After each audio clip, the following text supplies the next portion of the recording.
OP Sharma की ओर से कक्षा 7वीं के सभी छात्रों को नमस्कार। आज हम सुभाषितानी नामक पाठ का वाचन करेंगे। सबसे पहले बात आती है कि सुभाषितानी का अर्थ क्या होता है। सुभाषितानी का अर्थ होता है सुंदर वचन, मधुर वचन। इस पाठ में कुल 6 श्लोक हैं। उन 6 के 6 श्लोकों का हम बारी बारी से वाचन करेंगे। तो चलते हैं हम पहले श्लोक की ओर।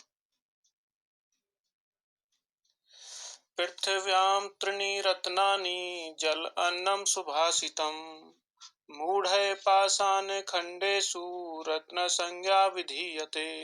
अर्थात पृथ्वी पर 3 रत्न हैं, जल, अन्न और सुंदर बोली चाली। परंतु मूर्खों के द्वारा, मूढ़े में तृतीय विभक्ति बहुवचन, कि मूर्खों के द्वारा पत्थर के टुकड़ों को भी रत्नों का नाम दिया गया है।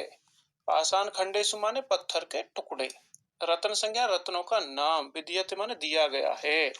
कि कुछ मूर्ख लोगों के द्वारा पत्थर के टुकड़ों को रत्नों का नाम दिया गया है, जबकि वास्तव में पृथ्वी पर केवल 3 रत्न हैं, पानी, भोजन और अच्छी बोली चाली। चलिए अगले श्लोक की ओर चलते हैं। सत्येन धार्यते पृथ्वी सत्येन तपते रवि सत्येन वाति वायु च सर्वं सत्ये प्रतिष्ठितम्। अर्थात कहा गया है कि वही सत्येन धार्यते पृथ्वी, कि पृथ्वी ने सत्य को धारण किया हुआ है। सत्येन तपते रवि, सत्य के कारण ही सूरज चमकता है, तपता है। सत्येन वाति वायुः च, सत्य के कारण ही हवा बहती है। अर्थात सर्वम सत्य प्रतिष्ठितम, सब कुछ सत्य में समाया हुआ है, प्रतिष्ठित है। इसलिए हमको सदैव सत्य बोलना चाहिए और सत्य का पालन करना चाहिए। अब श्लोक नंबर 3 की ओर चलते हैं। दाने तपसी शौर्ये च विज्ञाने विनयने विस्मयो नहि कर्तव्यो बहुरत्ना वसुंधरा। दान, तपस्या, वीरता, विज्ञान, विनय और नीति के विषय में हैरान नहीं होना चाहिए, क्योंकि पृथ्वी बहुत प्रकार के रत्नों से भरी हुई है। अर्थात कि दान देना, तपस्या करना, वीरता दिखाना, विज्ञान, विनय और नीति के विषय में कभी हैरान नहीं होना चाहिए, क्योंकि पृथ्वी अनेक रत्नों से भरी हुई है। अर्थात हमेशा हमें धरती का उपकार मानना चाहिए।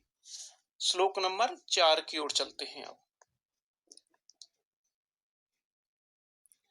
सद्भिरेव सहासीत सद्भि कुर्वित संगतिम सद्भिर्विवादम मैत्रीम च न असद्भि किंचित उदाचरेत।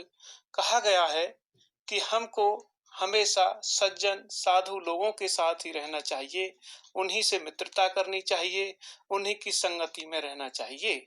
सद्भिर्विवादम मैत्रीम च, और सज्जन लोगों के साथ ही झगड़ा करना चाहिए, दोस्ती करनी चाहिए। न माने नहीं, न असद्भि किंचित उदाचरेत, दुष्ट व्यक्ति के साथ में हमको कुछ भी नहीं करना चाहिए। अर्थात सज्जनों की संगति करनी चाहिए और दुष्टों से दूर रहने में ही भलाई होती है। श्लोक नंबर 5 की ओर चलते हैं।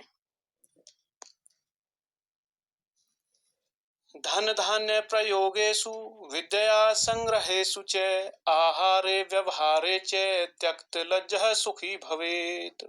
कहा गया है कि धन धान्य प्रयोगेषु, धन और धान्य को कमाने में, प्राप्त करने में, धन और अनाज को खर्च करने में, विद्या के द्वारा कमाई करने में, भोजन और आपसी व्यवहार में संकोच को अर्थात शर्म को त्याग देना ही सुखकर होता है। अर्थात कहते हैं कि धन धान्य प्रयोगेषु विद्या संग्रहेषु च आहारे व्यवहारे च त्यक्त लज्जः सुखी भवेत, कि धन और भोजन के बनाने में और विद्या को इकट्ठा करने में कभी भी शर्म नहीं करनी चाहिए।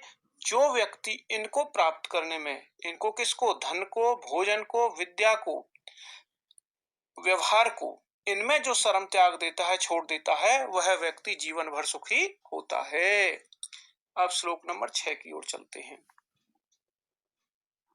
क्षमा वशीकृति लोके क्षमया किम न साध्यते शांति खड्गः करे यस्य किम करिष्यति दुर्जनः। कहा गया है कि संसार में क्षमा के द्वारा अर्थात माफ कर करके हम दूसरों को वश में करते हैं।